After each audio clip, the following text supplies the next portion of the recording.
Ideal education में आपका स्वागत है। एक बार फिर हम हाजिर हैं एक नया चैप्टर लेकर के। क्लास 10 का निर्देशांक ज्यामिति। चैप्टर का नाम है निर्देशांक ज्यामिति, कोऑर्डिनेट ज्योमेट्री। तो इसको हम आसान तरीके से समझते हैं। पहले एक जो लाइन इस तरह से खींची गई है, बेड़ी लाइन, तो उसको हम यक्स अक्ष कहते हैं। इसको कहते हैं यक्स अक्ष। और ये जो इसको लाइन काट रही है, इसको हम वाई अक्ष कहते हैं। अब इसमें जो है चार चतुर्थांश बन रहे हैं। अब यहां पर देख रहे हैं, यहां जहां पर काट रहा है इसको हम कहते हैं ओरिजिन पॉइंट, यानी कि मूल बिंदु। मूल बिंदु का निर्देशांक होता है 0 0। कोई भी निर्देशांक हम लिखने का ये तरीका है कि छोटे कोष्टक में जो है एक्स वाई इस तरह से लिख देते हैं, कामा लगा करके। ये एक्स अक्ष का निर्देशांक होता है और ये वाई अक्ष का निर्देशांक होता है। तो सबसे पहले हम एक्स अक्ष का निर्देशांक लिखते हैं, उसके बाद वाई अक्ष का निर्देशांक लिखते हैं। तो यहां देख रहे हैं मूल बिंदु से जो दाहिने तरफ एक्स अक्ष पर है, इसको धनात्मक दिशा है, यानी कि ये प्लस है, और यहां से बाएं तरफ जो है ऋणात्मक दिशा है। इसी तरह से मूल बिंदु से ऊपर की ओर धनात्मक है और नीचे की तरफ ऋणात्मक है। इस तरह से चार चतुर्थांश इसमें बनते हैं। ये प्रथम चतुर्थांश है, द्वितीय है, तृतीय है और ये चतुर्थ है। यानी कि ये दूसरा चतुर्थांश, ये तीसरा और ये चौथा चतुर्थांश है। इसका चिन्ह इस तरह से होता है, पहले एक्स अक्ष का लेंगे तो ये प्लस हो जाएगा, फिर वाई अक्ष का लेंगे ये भी प्लस है। यानी कि प्रथम चतुर्थांश में प्लस प्लस। फिर अब दूसरे चतुर्थांश में आते हैं। दूसरे चतुर्थांश में पहले एक्स अक्ष का लेंगे तो एक्स अक्ष माइनस है, फिर वाई अक्ष प्लस है, इसका चिन्ह हो जाएगा माइनस प्लस। फिर तीसरे में आते हैं, एक्स अक्ष पर माइनस है, वाई अक्ष भी माइनस है, यानी कि ये हो जाएगा माइनस माइनस। और चौथे चतुर्थांश में ये हो जाएगा, पहले एक्स अक्ष का प्लस हो जाएगा और दूसरा जो है ये वाई अक्ष माइनस हो जाएगा, तो हो जाएगा प्लस माइनस। तो इस तरह से चारों चतुर्थांश हो गया। अब 10 के क्लास में जो पहला सवाल आता है वो दो बिंदुओं के बीच की दूरी का सूत्र है। तो दो बिंदुओं के दूरी का सूत्र है, यानी कि दो बिंदु अगर दिए हुए हैं x1 y1 x2 y2, इस तरह से अगर है x1 y1 और x2 y2, तो इससे हम दूरी का सूत्र यहां पर लगाएंगे। तो दूरी का सूत्र होता है x2 माइनस x1 का whole square plus y2 minus y1 का होल स्क्वायर का वर्गमूल। या हम इसको उल्टा भी कर सकते हैं, कड़ी में x1 माइनस x2 का whole square plus y1 minus y2 का होल स्क्वायर। यहां से ये दूरी का सूत्र है। अब एक सवाल लेते हैं इसी पर आधारित। बिंदु 4 3 व 2 5 के बीच की दूरी ज्ञात कीजिए। तो अब इसको कैसे हल करेंगे? अब यहां देखते हैं कि बिंदु दिया हुआ है 4 3 और 2 5। तो ये 4 हो गया x1, ये हो गया 3 y1, ये हो गया x2 और ये y2 हो गया। अब दूरी का जो सूत्र है, इसमें हम दूरी के सूत्र में रखेंगे x1 माइनस x2 का whole square plus y1 minus y2 का होल स्क्वायर का कड़ी में। अब यहां पर x1 हम देख रहे हैं, x1 जो है हमारा 4 है x1, और x2 हो गया 2, यानी कि 4 माइनस 2 का स्क्वायर हो गया, plus y1 minus y2, y1 है 3 और y2 है 5, यानी कि 3 माइनस 5 का स्क्वायर। 4 में से 2 घटाएंगे तो हमारा 2 बचेगा, ये 2 का स्क्वायर हो गया। फिर 3 माइनस 5, यानी कि 5 में से 3 घटाएंगे तो माइनस 2 हो जाएगा। तो 2 का स्क्वायर 4 होता है और माइनस 2 का स्क्वायर भी 4 ही होगा। दोनों को जोड़ेंगे तो 8 हो जाएगा। अब 8 का इस तरह से फैक्टराइजेशन कर लेंगे तो इस तरह से हमें मिल रहा है, इसमें एक पेयर बन रहा है। एक पेयर बन रहा है मतलब एक बाहर, एक 2 बाहर हो जाएगा और एक 2 अंदर कड़ी में रहेगा। तो इस तरह से हो जाएगा 2 कड़ी में 2 इकाई, ये हमें प्राप्त हो जाता है। अब आइए एक और सवाल लेते हैं।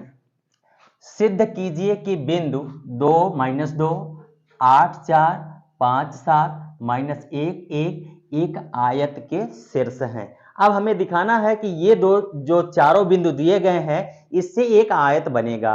तो सबसे पहले हम एक कच्ची आकृति बना देंगे ए बी सी डी, और ये जो निर्देशांक दिए हुए हैं इसको हम लिख लेंगे। निर्देशांक ए का 2 माइनस 2, बी का 4 8, सी का 5 7 और डी का माइनस 1 1।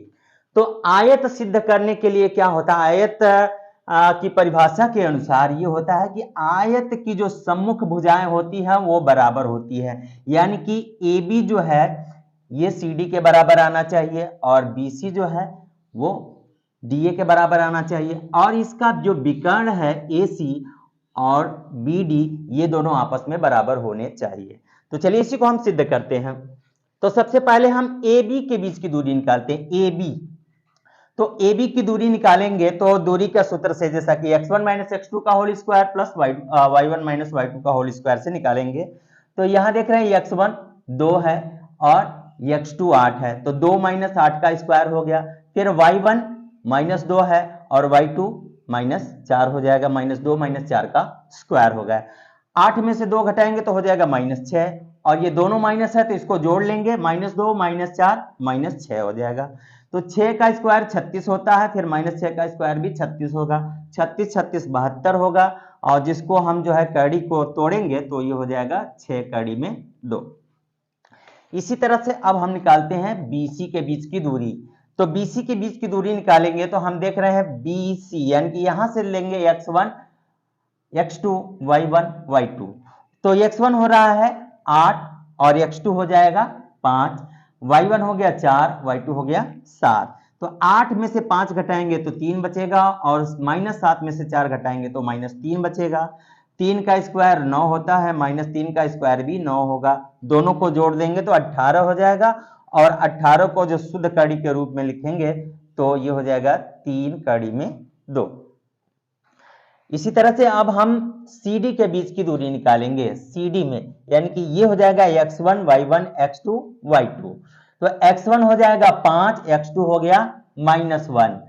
तो चूंकि यहां पर बीच में माइनस है तो माइनस और माइनस मिलाकर के प्लस हो जा रहा है, यानी कि 5 + 1 हो रहा है। फिर यहां से है y1 माइनस y2 यानी कि 7 माइनस 1, 7 माइनस 1, तो 5 1 जोड़ेंगे तो 6 हो जाएगा, और 7 में से 1 घटाएंगे तो भी 6 हो जाएगा। 6 का वर्ग 36, और यहां भी 6 का वर्ग 36, 36 36 हो जाएगा 72, और इसको इस तरह से लिख लेंगे 6 कड़ी में 2। पुनः अब निकालेंगे हम DA के बीच की दूरी। तो DA इसमें x1 y1 x2 y2, तो x1 हो गया -1 और x2 हो गया -2, यानी कि हो गया -1 -2, और उसके बाद हो जाएगा y1 और y2, y1 हो गया 1 और y2 है -2, तो माइनस माइनस मिलकर के यहाँ प्लस हो जाएगा, तो हो जाएगा 1 + 2 का स्क्वायर। तो -1 और -2 मिलकर के हो गया -3, और यहाँ 1 और 2 3 हो गया, तो -3 का स्क्वायर 9 होगा, और 3 का स्क्वायर भी 9 हो गया, 9 9 18 हो गया, और 18 को इसको तोड़ेंगे तो हो जाएगा 3√2। अब उसके बाद हम विकर्ण निकाल लेते हैं। विकर्ण देखते हैं, ये AC है और ये BD है। तो AC के बीच की दूरी यहाँ पर जो है x1 y1 हो जाएगा 2 - 2, और x2 y2 जो हो जाएगा 5 और 7 हो जाएगा। तो x1 हो गया 2 माइनस x2 5 हो गया, फिर y1 -2 है और y2 -7 हो गया। तो 5 में से 2 घटाएंगे -3 हो जाएगा, ये दोनों माइनस है तो 7 2 9 हो जाएगा। तो 3 का स्क्वायर हो गया 9, और 9 का स्क्वायर 81, जोड़ेंगे तो हो गया कड़ी में 90। इसी तरह से हम BD निकाल लेंगे। तो BD निकाल रहे हैं तो इसमें देख रहे हैं x1 y1 x2 y2, तो यहां से हो जाएगा -1 - 8 का स्क्वायर, और फिर 1 - 4 का स्क्वायर। तो -1 - 8 मिलकर के हो गया -9, और -4 में से 1 घटाएंगे तो हो जाएगा -3, 9 का स्क्वायर 81 हो गया, और 3 का स्क्वायर 9 हो गया, दोनों को ऐड करेंगे तो हो जाएगा √90। अब यहां देख रहे हैं दोनों 90 और 90 बराबर आ रहा है, यानी कि अब हम क्या देख रहे हैं AB और CD।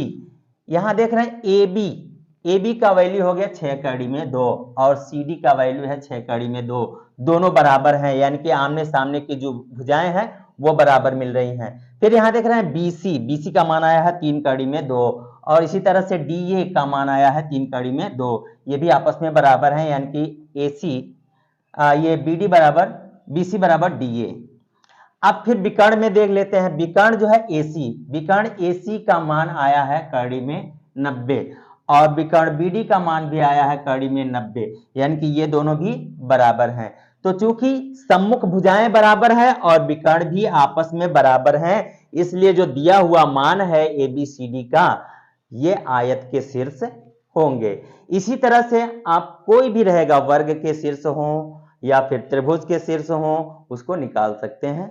अगर इसमें कोई परेशानी होगी तो फिर कमेंट बॉक्स में बताइएगा, हम उसको सॉल्व कर देंगे।